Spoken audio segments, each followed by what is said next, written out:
My name is Sethu Tshabalala. I'm a high-value segment manager in the consumer marketing division of MTN South Africa. To me, it means I'm part of the best institution in the world. I'm ecstatic about this because it means that I have a profession that is not just relevant in South Africa, but globally as well, as one of the most excellent and trusted institutions in the world.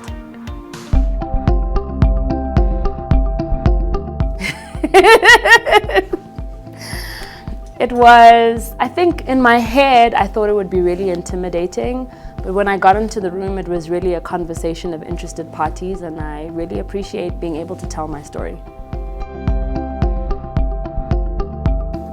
The most important thing is to find purpose in the space that you find yourself in. Sometimes we think about purpose as being this thing out there. If you can find something in your current environment of articles that really kind of speaks to you, that you're interested in, that you want to know more about, if you can tap into that, I think you'll find probably one of the most interesting careers of your life.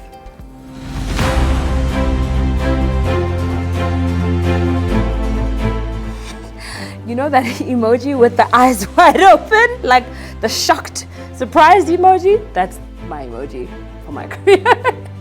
Because I never could have guessed I'd be doing what I'm doing now.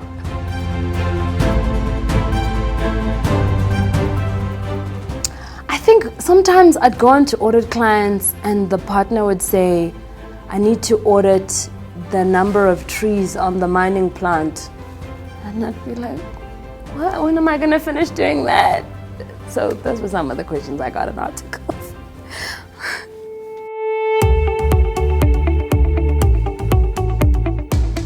Over and above being in articles and being a chartered accountant, during my articles, I joined the World Economic Forum Global Shapers Hub.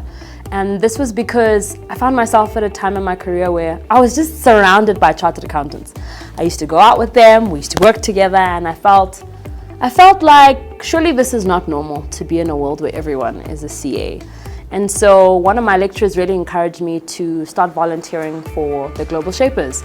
And I spent 4 years there doing really incredible work in Pretoria, specifically Mamelodi. I was part of a group that taught financial literacy to some high school students in Mamelodi. And in that process, I worked together with the hub to raise 20,000 Rand to help us put more funds into that program so that we could feed students. And we went from teaching about 50 students in a month in the next year to teaching about 100 students in a month to learn how to start small businesses in groups over a short period of time. But I think that practical experience taught kids that they could find creative ways to make money in their community.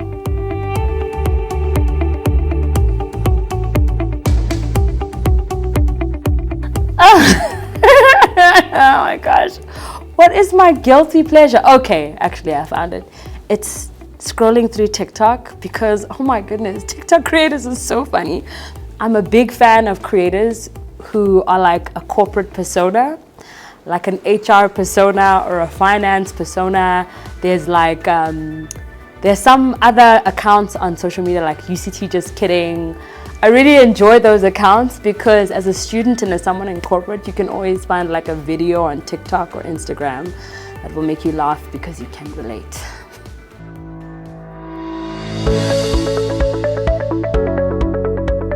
Sure, yes, definitely had this moment.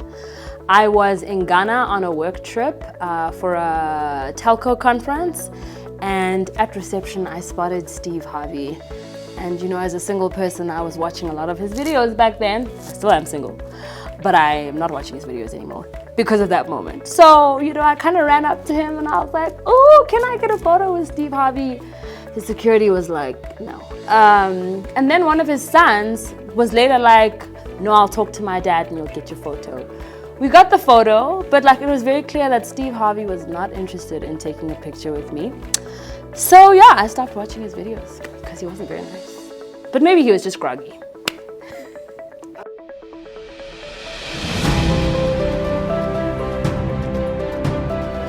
I have to run 5 kilometers at the beginning of the day. Otherwise, I can still function.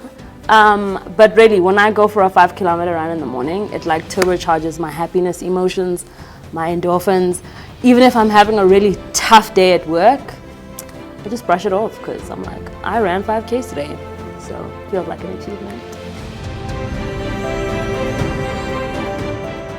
Firstly, thank you to Saika for, I think, the incredible work that they've done for us as a professional body. There aren't many professional bodies in the country that put in as much work to making a CA relevant.